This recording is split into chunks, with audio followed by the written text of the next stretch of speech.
Shabbat Shalom. Parashá Shofetim. Parashá Shofetim, ela começa provocando sobre uma inteligência emocional. Designarás para ti juízes. Para ti quem? A pergunta que eu já começo na estreia do nosso novo horário, nosso novo modelo. O que vocês acharam? Baruch Hashem. Designarás para ti juízes.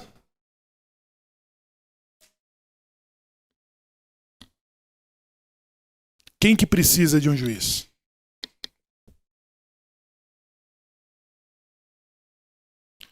Todos nós precisamos e de que esse juiz somos nós mesmos. Em tuas cidades, em todas as nossas cidades, em todas as nossas tribos, foram designados as autoridades que, de acordo com a Torá, de acordo com a Torá, composta das suas divisões, dos mandamentos proibitivos, dos mandamentos positivos, Torá, mitzvot e rukim, mishpatim, leis, estatutos, preceitos e juízos. E o que nós precisamos para executar tudo isso? Juízes e policiais. Há uma sociedade que tem a proposta de ser elevada, de atrair para si os atributos divinos. Como que nós, em posse do conhecimento ou das informações de Torá, dos seus mandamentos, podemos julgar a nós mesmos? O Salmo 19, atribuído a Davi, o rei de Israel, diz assim: como poderei conhecer os meus próprios erros, se não fora pela tua lei? Quem poderá falar dos meus próprios erros se não for a lei indicando os nossos erros? Quando nós nos cobrimos com talit, nós falamos assim: envolva-me com a totalidade dos teus 613 mandamentos, os meus 248 órgãos, os meus 365 nervos, e livra a minha alma e as minhas preces das forças impuras do mal. A mesma totalidade de mandamentos e das leis é a composição humana de 248 órgãos e 365 nervos. São 365 mandamentos proibitivos, são 248 mandamentos positivos, que equivale ao número de órgãos que cada um de nós temos. E se nós conhecemos isso, pessoal, o quanto que você conhece de você mesmo? O quanto que nós conhecemos de nós mesmos? Porque antes de nós emitirmos um julgamento para o que nós vemos, o que a Torá está mandando nós fazermos já em Shofetim? Juízes e policiais designarás para ti. Se nós temos a mesma composição dos atributos divinos, o ciclo do nosso ano de 365 dias compreende as proibições das 365 de Torá. E se nós falarmos dessa inteligência emocional, dessa inteligência judaica, porque Moshe Rabbeinu, nas leituras anteriores que nós fizemos, ele fez a seguinte observação: os povos dirão de vocês, que outro povo tem Deus tão próximo como eles?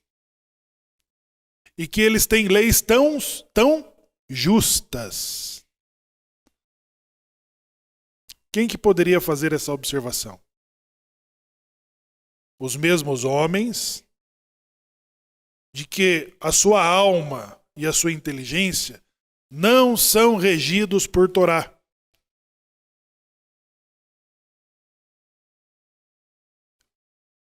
Os sul-coreanos assumiram em uma revolução educacional recente, eles incluíram na grade curricular dos seus alunos o estudo do Talmud. Os coreanos não são judeus. Sul-coreanos, a sua religiosidade oficial é o cristianismo e o budismo. E o Estado assumiu na observação dos resultados da recém-nação judaica de menos de 80 anos, os seus resultados, suas pesquisas e a sua inteligência emocional fez com que os coreanos falassem: esse deve ser o segredo judaico para alcançarem sabedoria e soberania.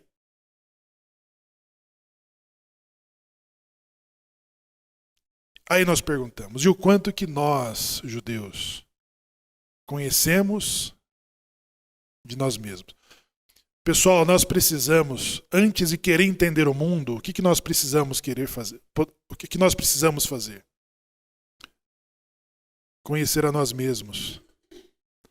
Nós precisamos conhecer a nós mesmos, os nossos limites, as nossas ambições, as nossas aptidões,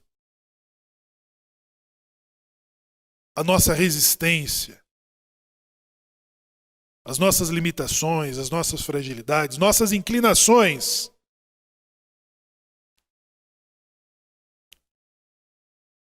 Quando nós conhecermos a nós mesmos, esta porção de hoje, ela terá um efeito fenomenal sobre você.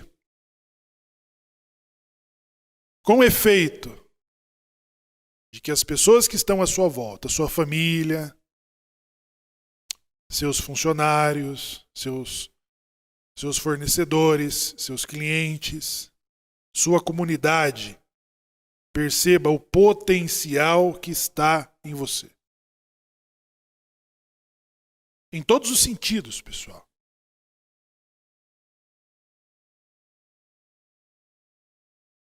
O quanto que nós conhecemos de nós mesmos, dos nossos limites. Porque a avó te diz assim, o homem se distingue por 3 coisas. Quais são? O copo, a raiva e o dinheiro. Por quê? Porque a avó te diz os homens serem distintos por essas 3 coisas. Porque pelo copo, porque entra a bebida e sai o segredo. Os nossos pensamentos, os nossos segredos, as nossas programações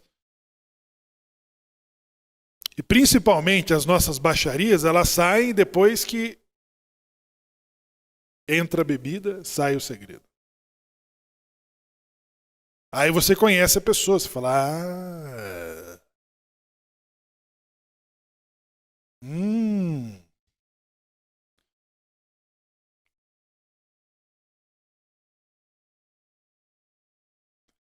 Depois, a raiva. A raiva, pessoal, é uma inteligência emocional? Sim ou não? É uma inteligência emocional? Quando o cara no trânsito, ele é desaforado, ele sai do carro, bate numa pessoa idosa. Ele passa o carro em cima do motoqueiro.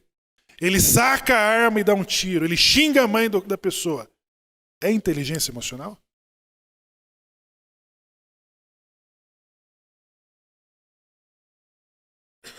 Não é ignorância.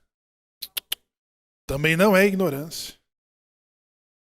Porque ignorância é a falta do conhecimento. Nós estamos falando da raiva. Hã? A raiva, pessoal. Porque a Vogt destaca que é um dos objetos pelos quais somos conhecidos.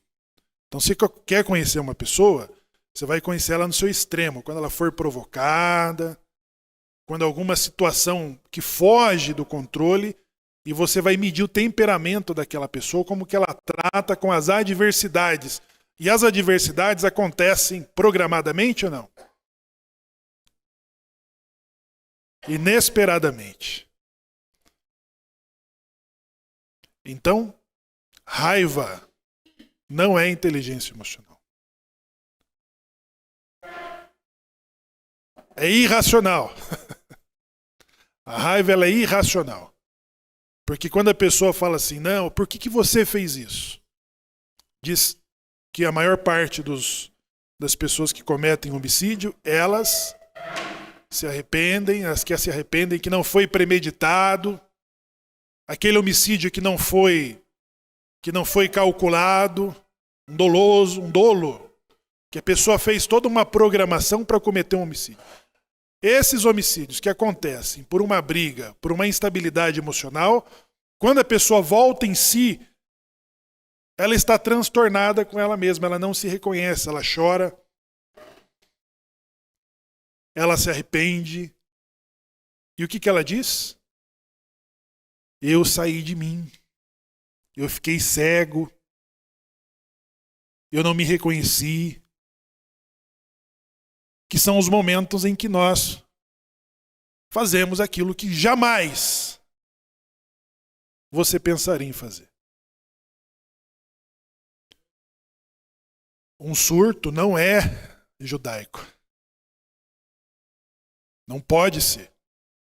Não pode ser de um judeu que tem conhecimento de 613 mandamentos, de que esses mandamentos regem os seus instintos. Não pode ser. Não pode se tratar de nós. Então, quando a Torá diz para designar os juízes e os policiais, nós falávamos nessa noite, quem assistiu, quem estava presente, nós falávamos um pouquinho sobre inteligência emocional, sobre a capacidade de julgar a si mesmo. Esses dias alguém me perguntou no chat sobre o jejum. Eu acho que o jejum, além do jejum do serviço público, ele é um instrumento para equiparar aquilo que só você conhece. Pelo menos é para conhecer. Nós estamos falando de autoconhecimento. Os seus impulsos, suas inclinações, aquilo que você acha que precisa ser controlado, que você precisa você mesmo pôr uma coleira nele. Então, o jejum, as orações, os estudos, ele vai servir para você ter um autocontrole sobre você mesmo. A ferramenta espiritual, física, do jejum, é quando você coloca aquele instinto, você fala assim, esse é o bicho em mim que eu preciso controlar. E você vai amortizando o seu físico, a sua mente, e você vai controlando aquele bicho que se escapar do seu controle, você se envergonharia dele mesmo.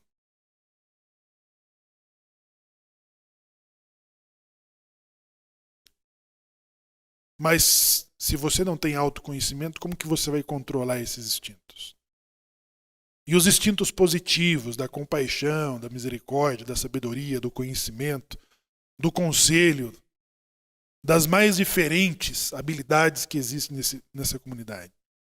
O quanto que você põe ele para trabalhar? O quanto que você põe ele a serviço da sua família, dos seus filhos, da sua comunidade, dos seus clientes e dos seus fornecedores? O quanto desse bom instinto está sendo transformado num livro, numa biografia, num curso. Você conhece o seu potencial e você não faz uso dele. Você conhece as suas qualidades e você não faz o uso dela. Nem para você mesmo.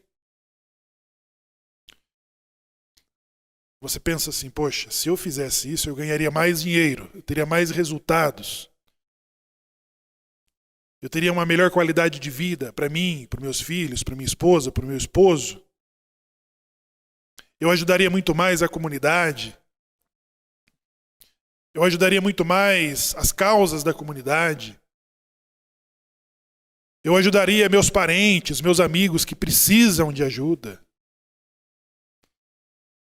O quanto que nós omitimos, pessoal, daquilo que temos de bom. Quem é a vítima da sociedade? Quem? Não pode ser você. Não podemos nos tornar vítimas da sociedade. Nós precisamos pôr a nossa inteligência emocional, o nosso autocontrole para funcionar sendo regido por 613 mandamentos.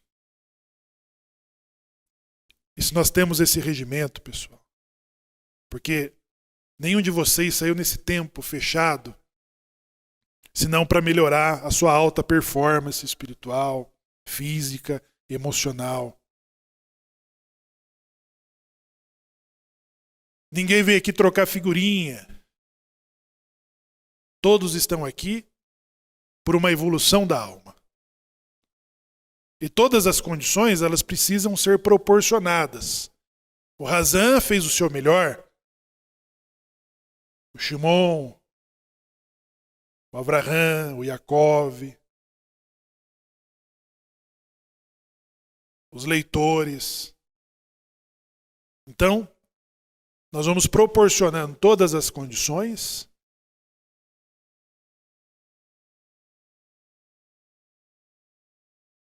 mas o proveito disso só tem o efeito se você tiver autoconhecimento. Trabalhe no seu autoconhecimento. O que te deixa refém dos outros? O que te deixa com medo dos outros? Pergunte para você mesmo. O que te deixa assustado? O que te deixa menor? O que te deixa frágil? O que te deixa com raiva? O que te deixa com ódio? Essas perguntas não é o psicólogo que tem que fazer para você. Quem é que tem que fazer? É eu mesmo, Shemuel. É você mesmo que está nos acompanhando. Aí, pessoal, nós temos esse potencial, temos essa capacidade. Hoje no Cabalate nós falávamos sobre o Salmo 17. O Salmo 17, Davi estava fazendo isso. Davi estava fazendo isso quando ele cometeu um pecado contra um amigo. Davi estava se sentindo um traidor, um canalha, um bandido. E ao mesmo tempo ele tinha a responsabilidade de cuidar da comunidade, mas ele estava mais pensando nesse momento como um rebanho, porque ele estava fazendo uma autoavaliação. E ele falou assim, que os meus pensamentos não ultrapassem os lábios. Quanto de mau pensamento nós temos, os maus pensamentos não é só aquilo que nós pensamos sobre os outros, mas também é aquilo que nós pensamos sobre nós mesmos. O quanto eu sou fraco, o quanto eu sou inferior, o quanto eu sou ofendido. Porque você pode pensar, qual o pensamento mal que não pode ultrapassar os lábios? Pode ser sobre o outro que você pretende fazer, boicotar, sacanear, enganar, maltratar, submeter, humilhar? Pode ser. Mas também pode ser o mal que você pensa sobre você mesmo. Sempre se colocando como vítima da sociedade. Quanto eu sou frágil, quanto eu sou fraco, quanto eu sou burro. E as pessoas começam a entrar num sistema de auto-boicote, de alta negação. E essa alta negação você vai ignorando todas as suas qualidades, todo o seu potencial, toda a sua capacidade, tudo aquilo que você pode explorar. Essa é a minha introdução, pessoal, para saber o quanto o Shofetim está pronto para mexer com a nossa inteligência emocional. Para nós nos autoconhecermos e sabermos fazer as distinções. Então, quando Davi falou assim, que os meus pensamentos, ele estava nessa oração, que os meus pensamentos não ultrapassem os meus lábios. Quando que você controla o que pensa? Quando você tem uma ideia brilhante que mexe com o ego das pessoas, que mexe com a inteligência emocional das pessoas. E às vezes as pessoas não têm o preparo para compartilhar da sua felicidade, ela não tem um preparo para compartilhar das suas felicidades, das suas vantagens, dos seus êxitos, do seu sucesso. Aí você fala assim, poxa, se eu contar agora, isso pode dar errado, porque as pessoas poderão liberar uma energia ruim.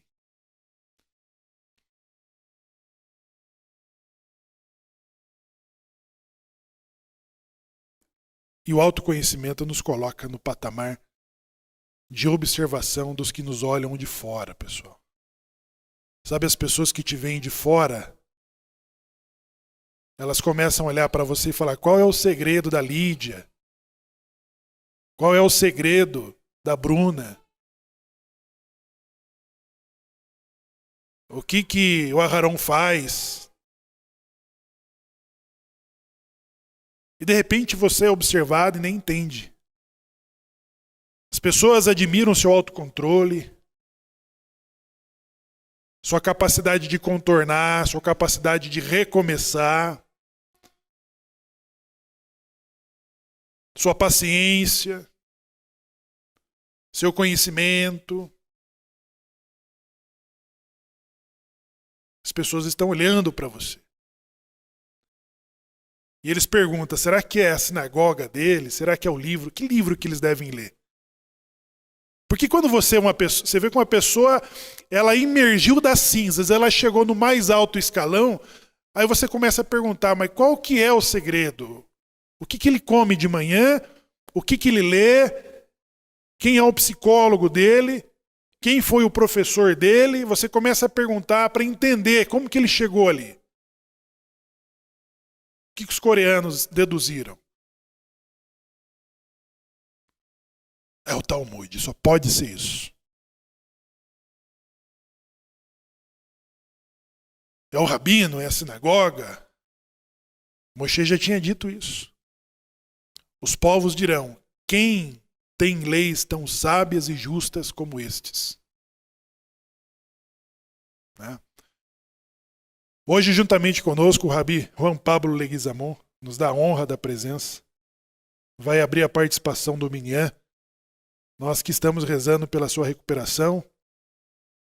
E ele vai abrir a participação do nosso Minyan. Shabbat Shalom. Queremos dar la bienvenida a todos los que nos escuchan en esta mañana, transmitiendo a todos ustedes el mensaje tan importante del Shofetim, que quiere decir jueces. Y esperamos que usted pueda sacar una lección importante para tu vida al analizar, estudiar, procurar, meditar en todas estas palabras que hemos leído durante la semana. Bem, meus amados, eu estou me esforçando de vir aqui mas agradeço muito o carinho de todos, a oração, a intercessão a meu favor, que espero me recuperar. Bem,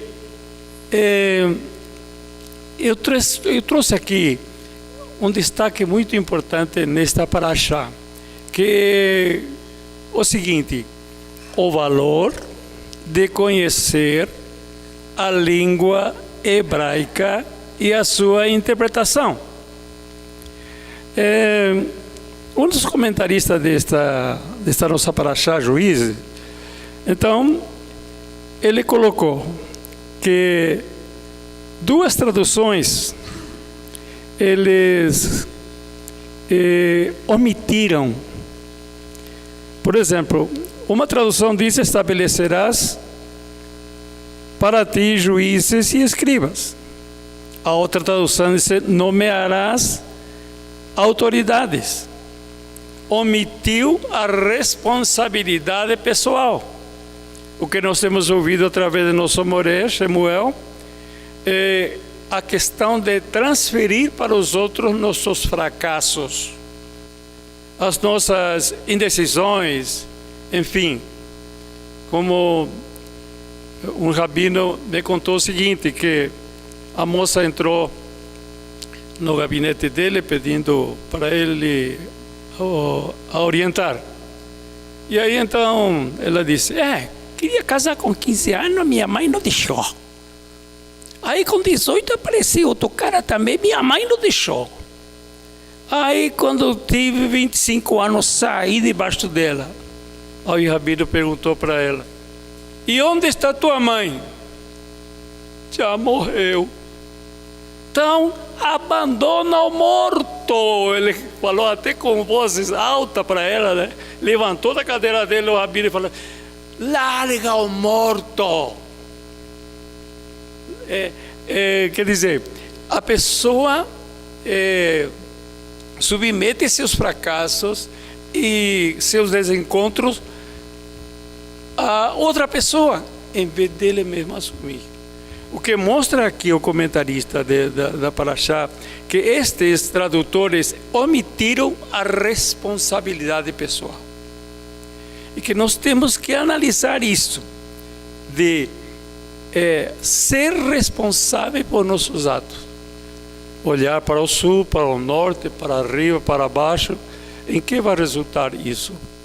Que muitas vezes não acontece. No entanto, o texto claramente ele diz: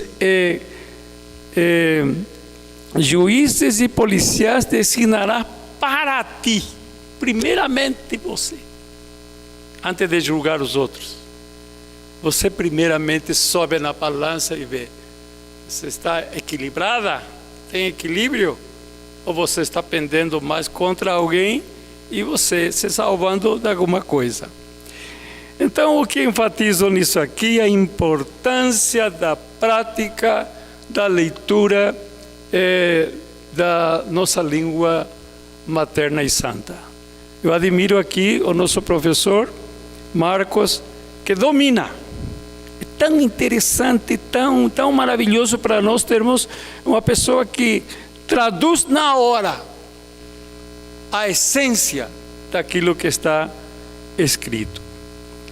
E na minha postagem de ontem eu falei: bem-vindo Elul, vamos dar as boas-vindas a Elul.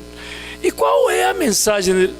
Também já ouvimos de nosso Rosh: introspecção e julgamento a si próprio, para extrairmos aquilo que nós necessitamos para termos um ano de aventura muito doce, conforme lemos em diversas partes. Outra coisa que foi enfatizada, e termino com isso: cidade de refúgio. Tinha que ter a cidade de refúgio onde o assassino que não queria ser, que matou seu próximo sem querer, feriu alguém sem querer, ele se refugiasse daqueles que queriam matá-lo pelo que ele fez. Qual é aqui aqui, em nossas vidas, vamos dizer, nossa cidade de refúgio. É a sinagoga. É aqui que nos reabilitamos. É aqui que vivemos. É aqui que somos informados. É aqui que somos instruídos. Aqui que somos direcionados para termos êxito em nossa vida. Esta é a tua cidade. As pessoas às vezes têm um probleminha, não vai para a sinagoga. Não vai. E com isso se debilita, perde a força, perde a fé, não reza mais, não estuda mais a Parashá, porque está afastado. Este é o lugar de refúgio. Creio que todo mundo está contente, alegre, porque estão aqui. Amém. Você?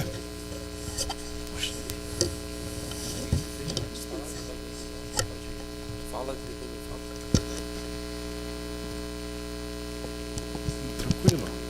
Shabbat Shalom a todos. Shabbat Shalom.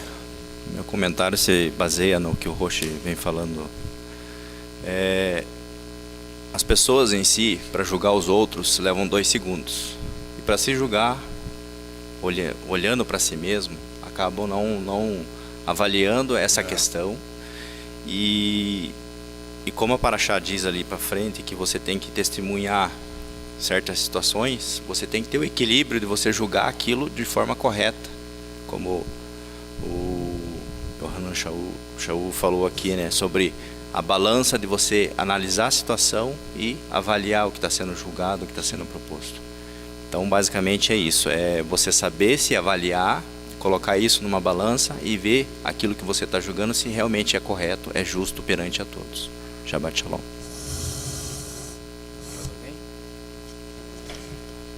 E a pergunta, né, interagindo aqui com o Haron, nós sabemos nos autoavaliar?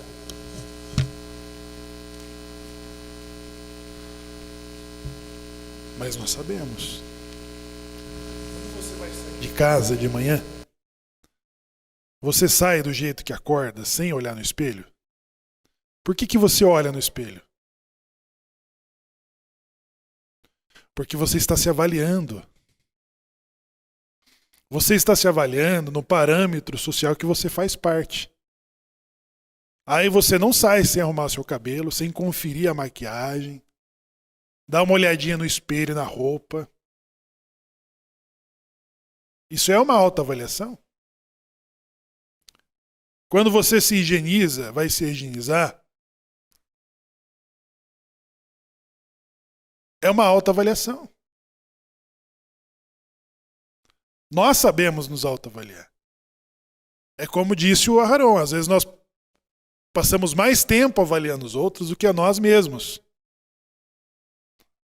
Mas nós temos a capacidade de nos autoavaliar. E isso mostra que se você, na hora que apertou a campainha lá no portão, você vai conferir se está apto para ir lá receber o mundo externo que nós tememos ser julgado. Se nós passamos um pente no cabelo, se nós ajeitamos o carro, se nós limpamos a casa para receber as pessoas, é porque nós, primeiro, nos preocupamos com o julgamento dos outros sobre... E se nós sabemos o julgamento das pessoas, da classe que você transita, você sabe se a tua casa está apta, se está tudo certinho, se está tudo no lugar, se você está se sentindo bem, bem vestida, bem vestido. Aí você fala assim, estou pronto. Pronto para quê mesmo? Isso é autojulgamento? Né? Na prova, você estudou para a prova, para o concurso, para a entrevista. Aí você olha para todos os candidatos que estão competindo a mesma vaga sua. E você começa a equiparar a sua projeção. Eu preciso estar preparado tanto quanto aquele engenheiro, aquele arquiteto. E é com eles que eu vou disputar. Quais são os materiais que eles vão se preparar? Então, para tudo isso, indica que nós estamos mais do que preparados para sermos juízes de nós mesmos. Volto para o Minyan. Shabbat Shalom a todos. Shabbat Shalom. Bem, como sempre as parashiot as porções da Torá semanal são muito ricas, e se a gente fosse fazer vontade, apenas uma pessoa faria muitos comentários e acabaria que o Shabbat não terminaria ainda. Mas Baruch Hashem, que o objetivo da Torá é justamente essa troca. Aquilo que eu não percebi, o meu próximo do lado percebeu, e assim por diante. Mas assim, eu queria voltar um pouquinho lá atrás ao que o nosso Rosh estava dizendo, nosso presidente, sobre a questão dos temperamentos, né? Falando sobre a ira. E os sábios dizem que a ira é um tipo de idolatria, então eu queria trazer esse lembrete. A ira é um tipo de idolatria. O Rambam na sua obra sobre leis dos temperamentos, chamada de Ilhot Deot, diz assim, que existe a pessoa que ela esquenta-se, ela se aborrece de vez em quando, espaçadamente. Então essa pessoa, ela não é qualificada como um Baal Remá. A palavra Remá, no hebraico, vem da mesma raiz de Rom, que quer dizer quente. Então, literalmente, existe aquela pessoa que ela se aborrece momentaneamente, de tempos em tempos, em situações muito específicas. E existe aquelas pessoas que são Baal Remá, que são pessoas esquentadas, literalmente, no real sentido da palavra hebraica. Então, essas pessoas, elas carecem de uma atenção maior para as leis dos temperamentos, e o Rambam, esse grande tzadik, que fazia cirurgias complexas há mais de 900 anos atrás, mas que, como médico, não tem, que eu tenha conhecimento, nenhuma publicação na área de medicina, senão na área do tratamento espiritual, no tratamento das almas humanas, ajudando o ser humano no autoconhecimento. Então, Baal Remá, a pessoa que ela anda constantemente irada, ela tem que saber que existe até alimentos que contribuem para que ela consiga fazer uma techuvá e se acalmar mais, deixar o seu sangue mais frio. Isso é importante deixar claro. Existe também o Datô meio Shevet Alav, aquela pessoa cujo Datô, o conhecimento dela, o Sehel, a compreensão dela, meio Shevet Alav, está repousada sobre ela, ou seja, uma pessoa que ela é mais calma, ela é mais tranquila, ela é mais reflexiva. Então essa pessoa, ela tem um talento, ela tem um dom que foi dado a ela por um mérito que não cabe a nós trazer, mas que Hashem achou que ela deveria ter. Então que ela, tendo isso, não se exalte a si mesma, porque ela teve algo que já foi dado para ela e já lhe é natural. Grande mérito há para aquele que, sendo Baal Remá, se trabalha dia a dia e consegue, com o estudo diário da Torá, deixar de ser um Baal Remá e passar a ser uma pessoa que Datô meio Shevet Alav, que ela também tem a condição de colocar a sua compreensão no lugar, tranquilizar-se e agir de forma mais ponderada. Para fechar o comentário e linkando com esse tema que eu estava falando, eu queria trazer aqui no capítulo 17, no versículo 18, diz assim, está no contexto onde está falando sobre um rei. Quando Israel quisesse um rei, ele iria ter o rei não que ele quisesse, mas o rei que o Eterno quisesse. E nesse contexto, que é orientado aqui, que o rei não deveria ter muitos cavalos, nem deveria ter o rei muitas mulheres, para que não viesse a se desviar. Então diz assim, Ve'ayá keshivto al-kiseh, e quando ele estiver sentado sobre o seu trono, kiseh melarto, sobre o trono do seu reino, Vechatav lo et Mishneh HaTorah Hazot, ele vai escrever para si Mishneh HaTorah Hazot, esta segunda Torá, ou, segundo algumas interpretações também, ele vai ter um rolo, um livro inteiro da Torá, Al-Sefer Milifnei HaKohanim HaLeviim, mas esse livro, esse Sefer, ele tem que ser preparado diante dos Kohanim e Leviim. Então é importante deixar claro que a ordem que foi dada aqui, que o rei ele escrevesse para si, vamos entender, a Torá foi dada no Monte Sinai, existia ali, foi dadas as tábuas da lei, Mishnei Luchot Avanim. Então, as tábuas da lei. Então, o que é que está sendo dito aqui? O rei ele teria que pegar esse material, ele teria que transcrever, copiar e ter os 5 livros da Torá diante dele, e ele teria que ler essa Torá. E diz assim, no verso 19, diz assim: Verraíta imô, e estará com ele, aquilo que ele vai escrever, estará com ele. Vecaravô, e ele lerá neste livro que ele vai copiar. Kol yemechayav, todos os dias da sua vida. Lema'an ilmad, leirá et Adonai, para que ele venha a temer, ele aprenda a temer ao Eterno seu Deus. Elohav, lishmor et kol divrei hatorah hazot, para que ele guarde toda esta Torá. Não é toda a Torá, mas toda esta Torá específica que tem que estar acompanhando ele. E os estatutos, e estes estatutos, para cumpri-los. Então, isso é muito aduna com o que o nosso presidente Malazakai trouxe sobre a autoanálise, da autoavaliação, e não há como nós fazermos essa autoavaliação sem que nós tenhamos a Torá Hazot conosco. Vecarabô, e venhamos a ler nele.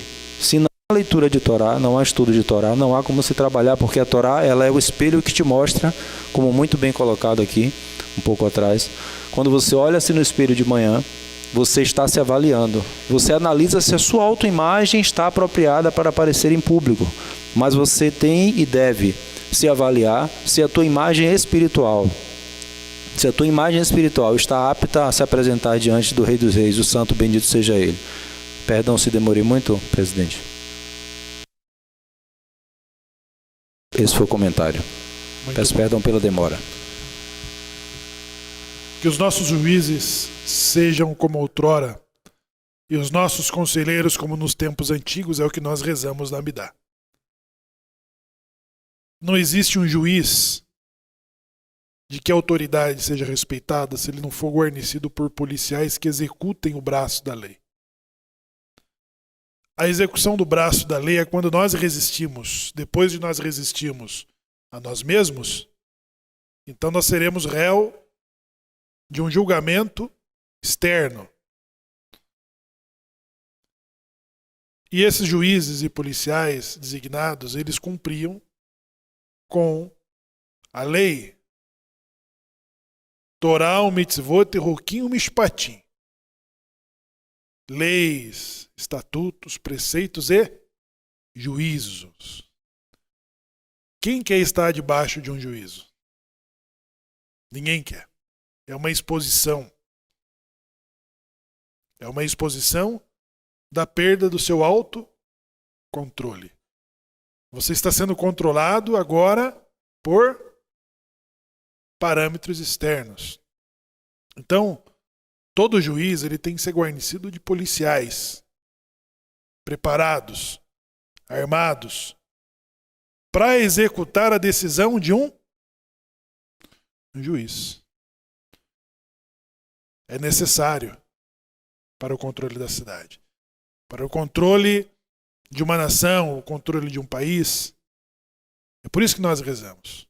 Que os nossos juízes e os nossos conselheiros sejam como nos tempos antigos. Então essas execuções, a justiça era feita. Nós estudamos recentemente a lei para os juízes. Sobre a proibição da Asherá, que é uma árvore de idolatria, ela diz na interpretação de um rabino que aquele que nomeia um juiz corrupto é como se ele plantasse uma árvore de idolatria. Um juiz corrupto, ele arruína o andamento de qualquer competência em que ele faz parte.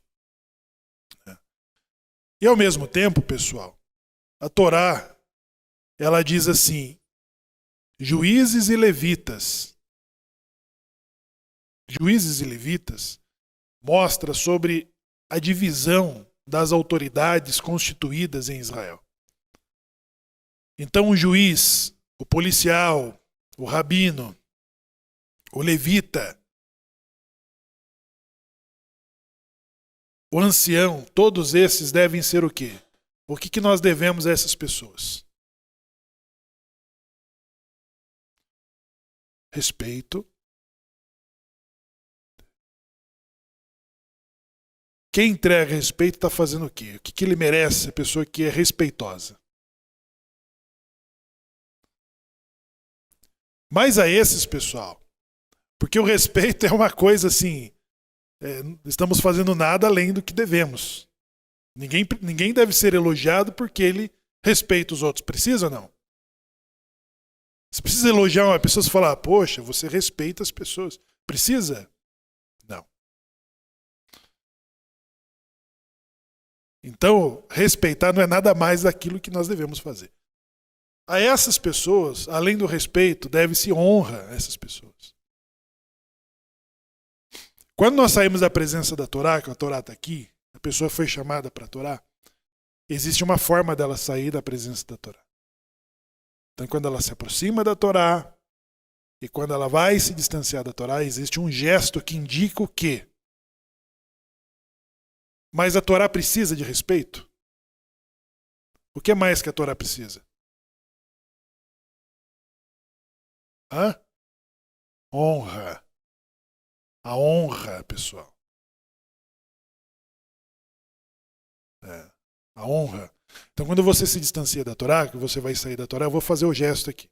Você chegou lá no portãozinho, que você saiu aqui do lugar elevado, você vai dar uma leve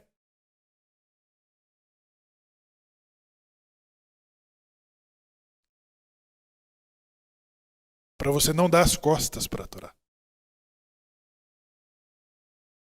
Quando você está numa audiência com a presença de um juiz e você vai sair do recinto, como que você deve fazer?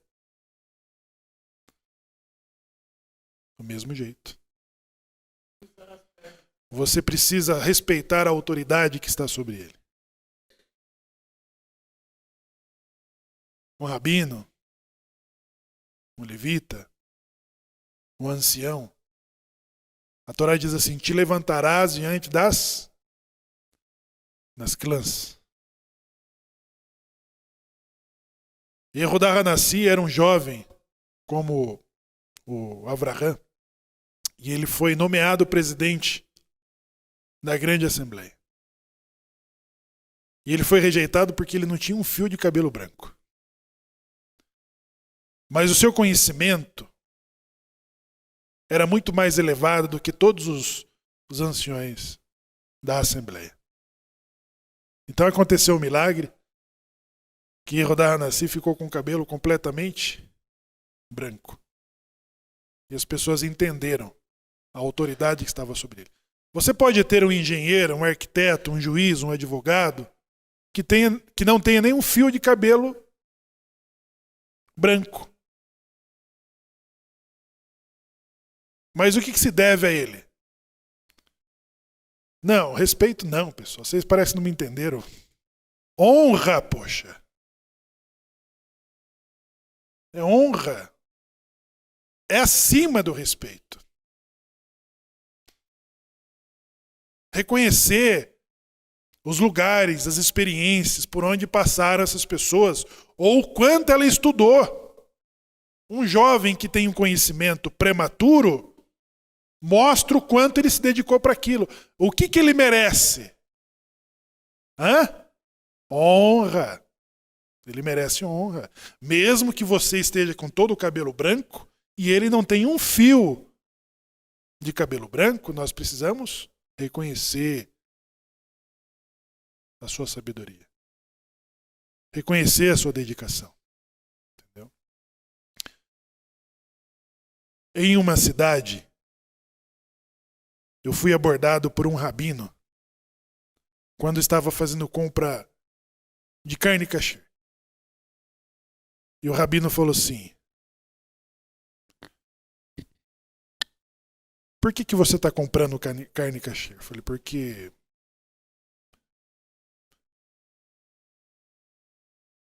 eu estou pulando a etapa em que as honras já havia sido dado a ele.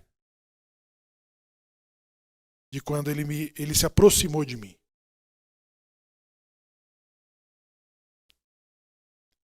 Não sei se fiz bem feito, mas tive a preocupação de demonstrar a honra da posição dele e do conhecimento dele. E mesmo assim ele se sentiu à vontade de perguntar: por que você está comprando carne kosher? Eu falei: porque eu gosto, Rabino. Ele disse: você não precisa comer carne kosher. Aí eu disse: isso aí não é da tua conta, Rabino. Isso não diz respeito sobre a sua orientação aquilo que eu quero comer. O senhor me desculpe.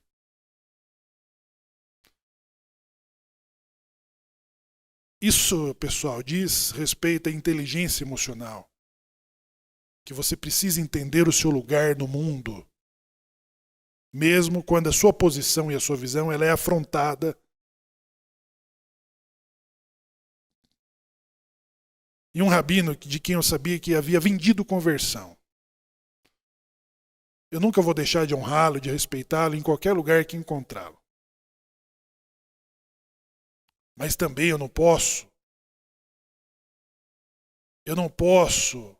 subjugar a minha convicção. Vocês entendem, não? Por isso que a Asherá, ela é considerada como uma árvore idolatrada quando você nomeia um juiz corrupto.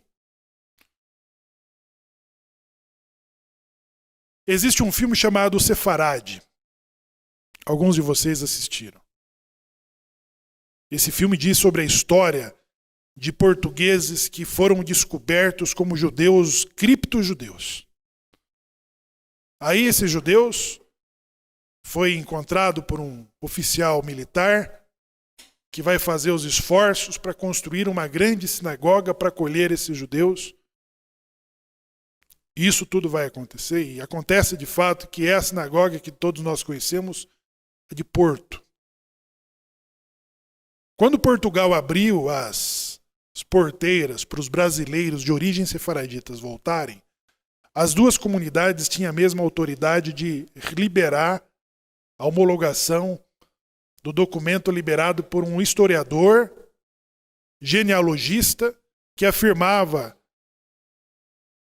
de quantos de vocês ou de quantos de nós somos e temos a origem sefaradita. Essa comunidade, que começou como nós estamos começando, também tinha o direito de fazer e de dar a homologação. A de Porto e a CIL de Lisboa. E a fama de Porto é de que ela não dava esses documentos a qualquer pessoa.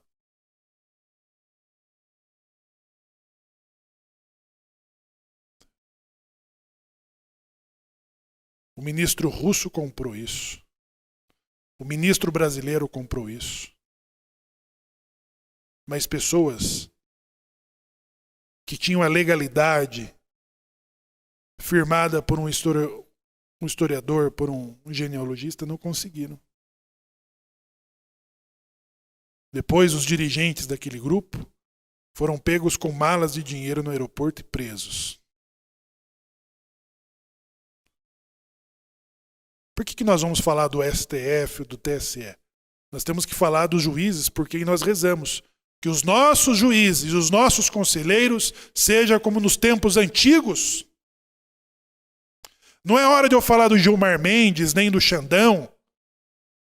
É hora de nós falarmos sobre as autoridades constituídas que regem os judeus orientado por 613 mandamentos. É sobre nós, pessoal.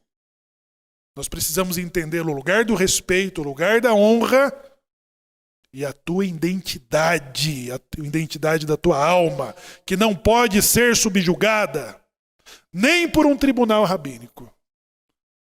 O rabino Yehudá Gottlieb falou para mim em São Paulo. Falou: ninguém pode interpor entre você e a presença divina. Nem mesmo um tribunal rabínico, isso eu aprendi dele. Respeitamos, honramos, servimos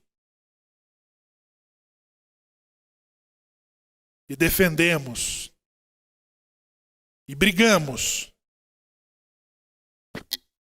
contra qualquer um que ameaçar a dignidade dos nossos sábios, dos nossos mestres, dos nossos rabinos, das nossas comunidades, sejam elas Escanesi, Sefaradi, seja ela emergente, seja ela organizada. Mas também nós conhecemos o nosso papel e o nosso lugar no mundo. Entendeu, pessoal? Nós conhecemos o nosso lugar. Se nós não podemos comprar aquilo que já é nosso,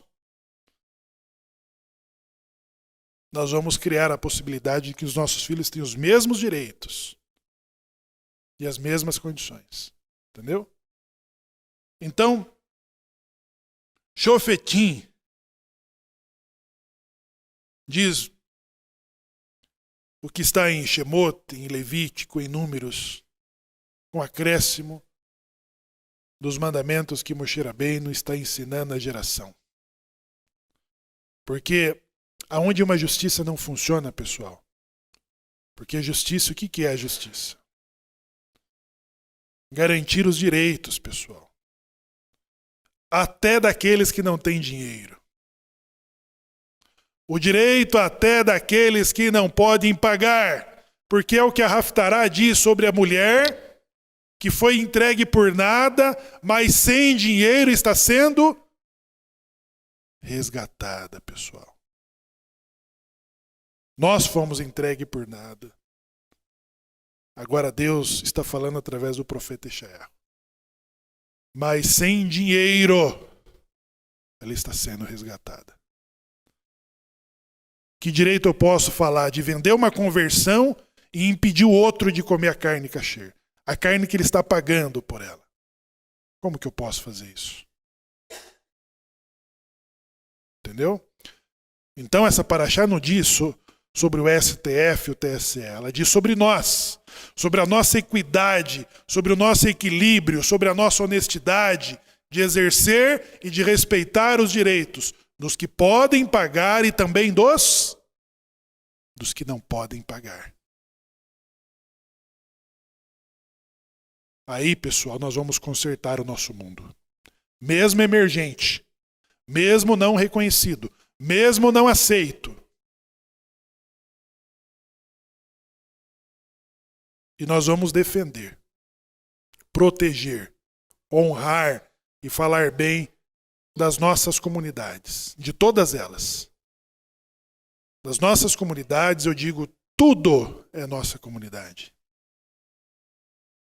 Mesmo as que não nos reconhecem. São nossas comunidades, de quem nós protegemos e falamos bem e rezamos e torcemos pelo sucesso de todas as comunidades.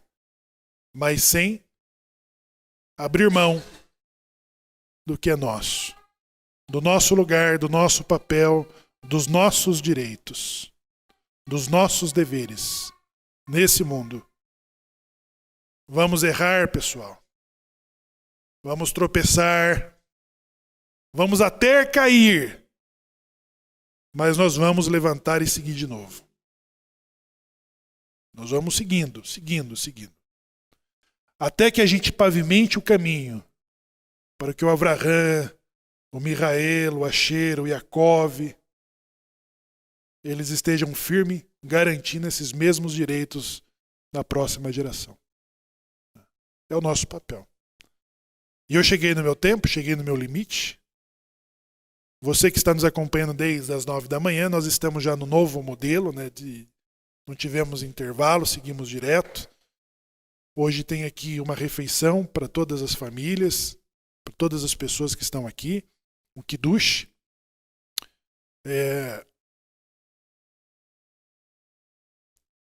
E nós teremos o Kiddush ali da parte da área social da sinagoga, né?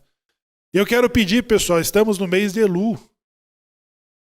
Estamos no mês de Elul, pessoal. É um momento muito próprio para você se autoconhecer, se autoavaliar.